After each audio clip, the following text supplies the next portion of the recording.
Hi, I'm Lisa. As a dedicated architect, I've not only designed buildings but also built a stable and accomplished life for myself. By 32, I was living in a home of my own design. A true dream turned reality. This achievement stood in stark contrast to my younger sister Rachel's approach to life. At 27, she preferred taking the easy route, relying heavily on our parents for support.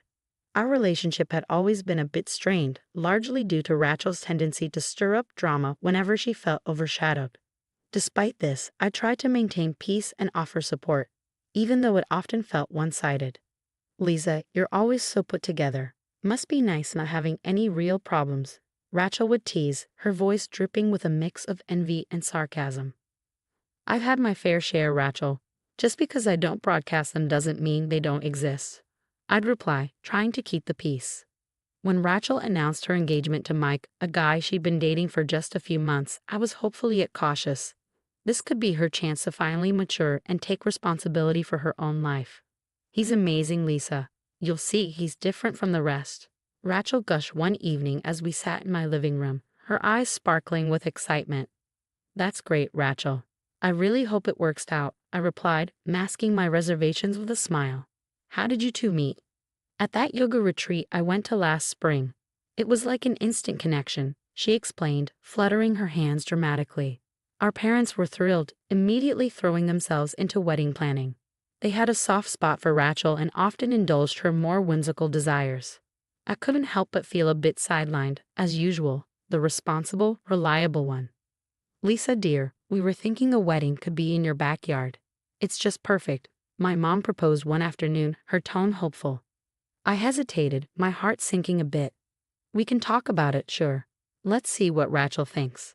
As much as I wanted to be supportive, I was also protective of my space, my sanctuary. Little did I know, this was just the beginning of what would become one of the most outrageous demands Rachel would ever make on me. During a family dinner, the air was light with excitement over Rachel's upcoming wedding, until the moment she dropped a bombshell on me. Since we're all here, I have something important to ask. Lisa, you know how much I love your house, right? It's just perfect for Mike and me to start our married life. I choked on my water, coughing a little as I processed her words. You're joking, right? Not at all. It's way too big for just you, and what better gift than helping your little sister out? Our parents exchanged uneasy glances, clearly torn.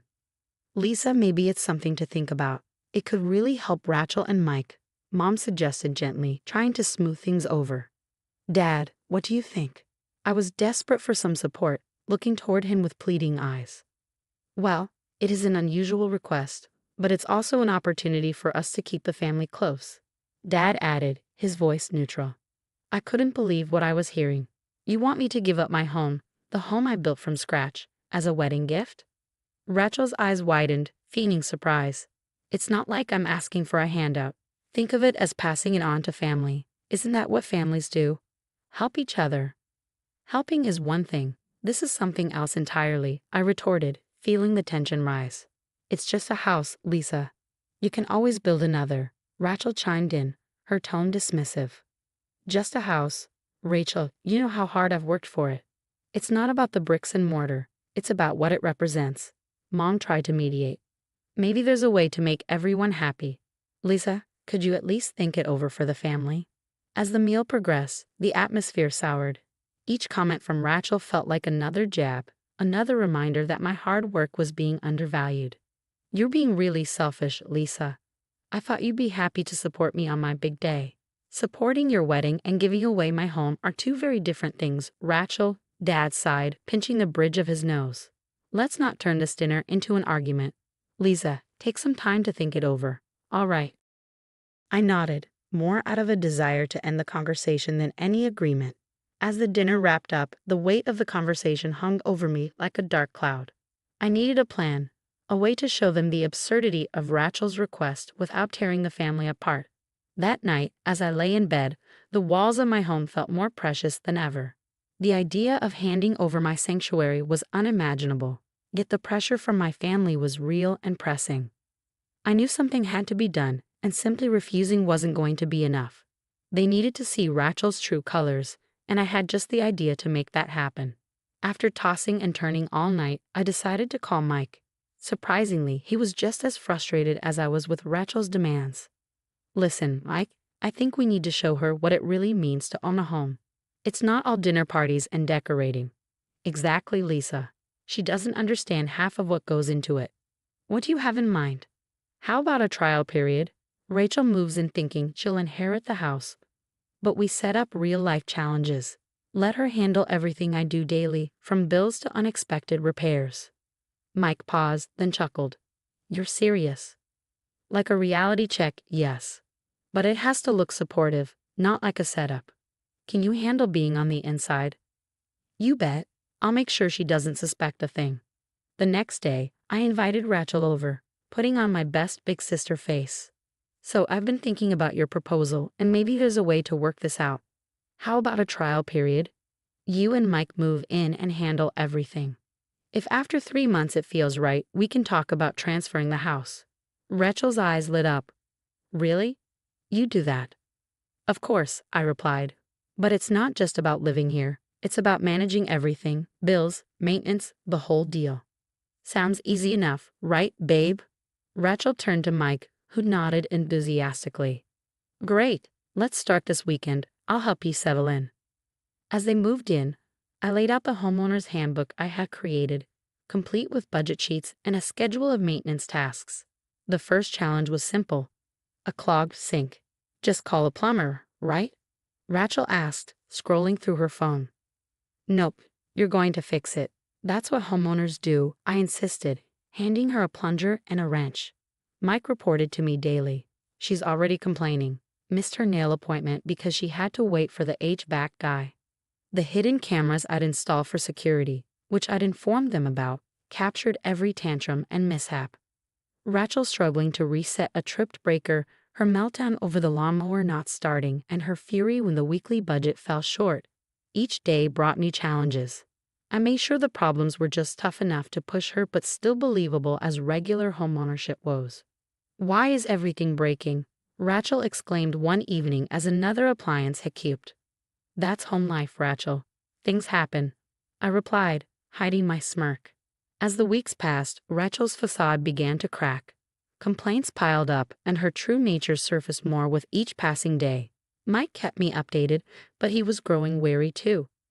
This was a good idea, Lisa, but I'm not sure how much more I can take. She's not the person I thought she was. Just a bit longer, Mike. I think everyone needs to see this, especially our parents. The final week approached, and I planned a grand final. A mock house assessment to test all that Rachel had learned. The family was invited to see the results, setting the stage for what I hoped would be a revealing conclusion to this little experiment. As the family gathered, curious to see how Rachel had managed, the backyard was set up like a small festival. Everyone was in a jovial mood, unaware of the brewing storm. So Rachel, ready to show us how you've handled the house? I asked, handing her a checklist of the day's tasks. This is ridiculous, Lisa. Why do I need to prove anything? Rachel snapped, her patience thinning. It's all part of the trial. Everyone's here to support you. As Rachel attempted the first task, fixing a leaky faucet, the problems began. The faucet had been rigged to be a bit more troublesome than usual, a final test of her problem-solving skills. Why will this thing just work? Rachel's voice rose in frustration, echoing through the backyard as our relatives watched. You have to tighten it more, maybe, Mike suggested, trying to guide her without stepping in. I am tightening it, Mike. Nothing's happening. Moving on, Rachel was to balance the monthly budget.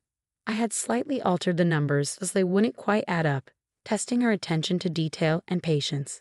This doesn't make any sense. These numbers are off, Rachel exclaimed, throwing down the pen.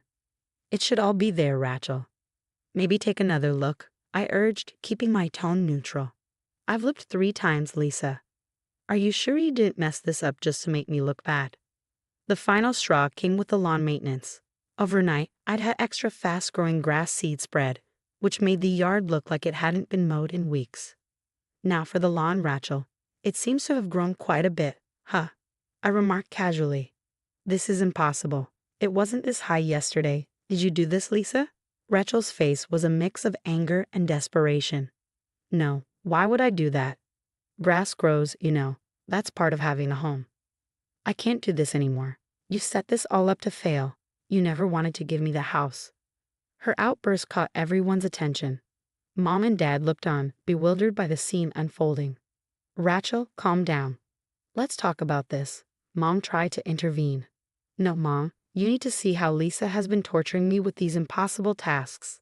She's been setting me up to fail this whole time." The family gathering, meant to be a celebration, turned into a spectacle of Rachel's meltdown. As difficult as it was, this was the moment of truth, revealing not just the condition of the house, but the true dynamics at play. After Rachel's public meltdown, the atmosphere was thick with tension and disbelief. As she stormed off into the house, tears streaming down her face, Mom and Dad approached me, their expressions heavy with regret. "We're so sorry, Lisa. We never realized how much pressure we put on you, or how unreasonable Rachel's demands were," Mom said softly. "It's not just about the house, Mom. It's about respecting each other's lives and efforts." "I hope Rachel sees that now," I replied. Dad nodded, his usual jovial demeanor subdued. "We've been too lenient with her, always making excuses. It's time we all took responsibility for our actions, especially Rachel." I turned towards Mike, who looked like he was carrying the weight of the world on his shoulders. Despite everything, I felt a twinge of sympathy for him. "I'm calling off the wedding, Lisa. I can't marry into this dynamic. It's not healthy for anyone," Mike said, his voice laced with resignation. "You have to do what's best for you, Mike. I'm sorry it had to end this way." He managed a weak smile. "Thanks for opening my eyes, Lisa. I hope Rachel learns from this. I really do." As the guests left, their murmurs of the day's drama echoing in the air, I took a moment to savor the quiet of my home. For the first time in weeks, I felt a sense of peace. The next morning, Rachel joined me in the kitchen, her eyes puffy from crying, her voice shaky. "I'm sorry, Lisa. I didn't realize how out of line I was until I saw everyone's reactions yesterday. It's a start, Rachel, but apologies are just the beginning. You need to make some real changes." "I know. I'm going to start therapy and find a place for Mike and me." "Well, just me now," she admitted, her voice tinged with regret. "That sounds like a good plan.